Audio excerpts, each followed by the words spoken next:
So the ones that I want to talk about are narcissistic and borderline personality disorder. Я хотела бы поговорить о таких расстройствах, как нарциссизм и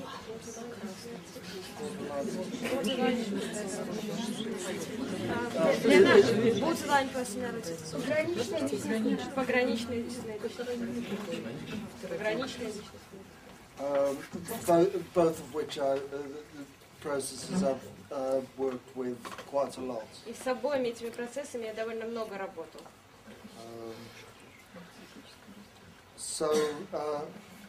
I will start with narcissistic personality disorder. Я начну с нарциссического расстройства личности. And I want to look at it in terms of this picture. И хотел бы применить вот эту диаграмму к нему. Because this is one of the disorders where the defining thing is that the self reaches out over the skin. Потому что при данном расстройстве определяющим фактором является то, что селф выходит за границы кожи.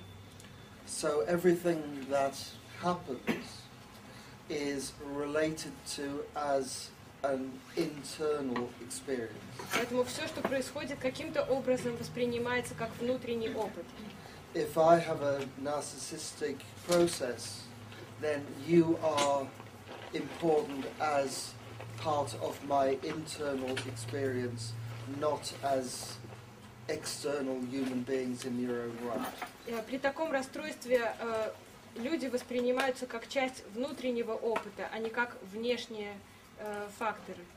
You exist in my world mainly as either a fantasy or as some kind of internal object that supplies me with either good feelings or shame.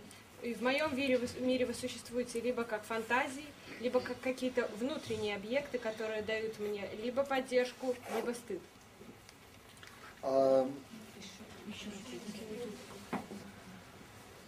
You exist for me.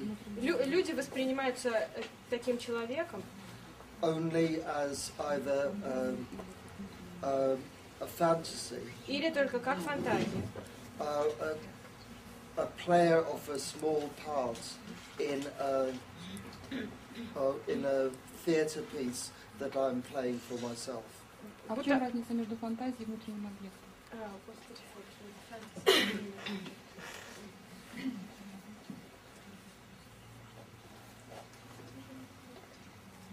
Not much difference really. Нет особой разницы. Maybe the other thing I was saying is more accurate. As a player of a small part in a theatre piece that I'm playing inside myself. Мне кажется, вот более точным определением является следующее. Люди наделяются определенными функциями, они будто играют роли в том спектакле, который я сам внутри себя проигрываю. But the defining thing is a sense of nothing at the skin surface. Но определяющим фактором является отсутствие ощущений на уровне кожи.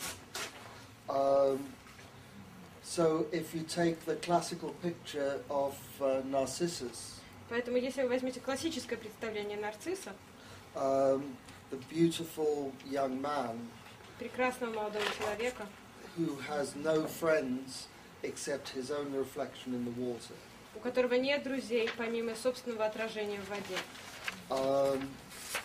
And he is tied by love to this image. И он связан любовью к этому образу. But the image is so fragile. Но образ такой хрупкий, You drop a small stone in the water, что даже маленький камушек, брошенный в воду, and his only friend disappears. Заставляет этого друга исчезнуть. It's all that fragile. Настолько он хрупкий. And yet, if somebody with a narcissistic process allows themselves to turn around and look at the rest of the world. Но если кто-то с нарциссическим процессом позволяет себе оглянуться вокруг и заметить что-то во внешнем мире, кого-то, they are flooded with such feelings of emptiness and disappointment. Они начинают ощущать очень сильное разочарование и беспомощность. That it feels unbearable. И это невыносимо. So that keeps them oriented towards their fantasies. Поэтому они всегда возвращаются к своим фантазиям. Sometimes their fantasies of being wonderful people. Иногда они фантазируют о себе как о прекрасных людях. But that is just a small, fragile overlay to the sense of being nothing. Но на самом деле это лишь хрупкое прикрытие ощущения того, что они ничем не являются, своей собственной никчемности. Does that picture seem accurate to you? Как вам кажется, это описание подходящее или нет? First thing to say is, go on. Что там было второе? Первое было, что люди воспринимают как фантазию, а второе, что простых было.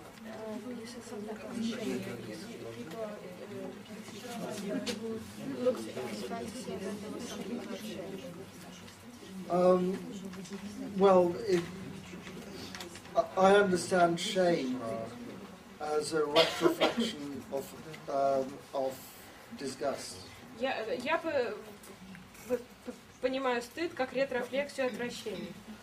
It's what happens when you're disgust at what the world is giving you has no outward expression. Это происходит, когда отвращение тем, что происходит в мире, не находит выхода. So you split off a part of yourself to be the receiver of the disgust. Поэтому вы отделяете часть себя и делаете эту часть и направляете на нее весь стыд. So it's this picture again. Это опять вот эта же картинка. So yes, shame is a major part of this. Поэтому да, стыд является основной частью этого процесса. Not usually because of rough treatment. И он возникает обычно не из-за грубого обращения, But because of emotional neglect. но потому что человека, на него не обращали внимания, эмоционально не выражали ничего. There's nobody else who is present enough to be able to express your disgust at their non-presence. В его жизни никто не присутствует настолько, чтобы у человека была возможность выразить отвращение отсутствием этого человека. You're alone with your anger at being alone. Вы наедине со своей злостью, которая возникает от того, что вы один. So in that way, narcissism feeds on itself. И таким образом нарциссизм подпитывает сам себя. Did you understand that? Это понятно? Можно еще раз повторить?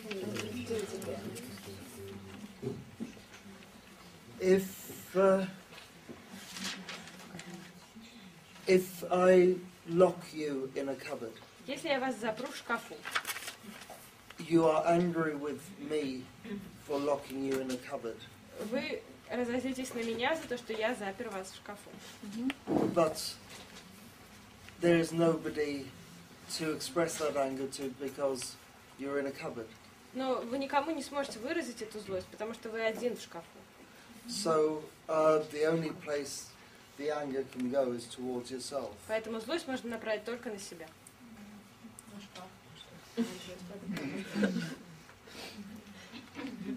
At first, but then the cupboard doesn't answer you. Вначале да, но шкаф-то не ответит. If you're strong enough to smash the door out, then you don't go.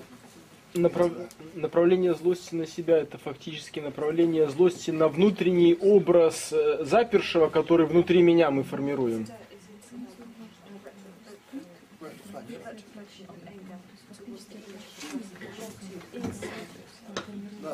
Нет. The image of that person in narcissism is of a nothingness. Этот образ при таком расстройстве нарциссическом, это образ пустоты, ничего.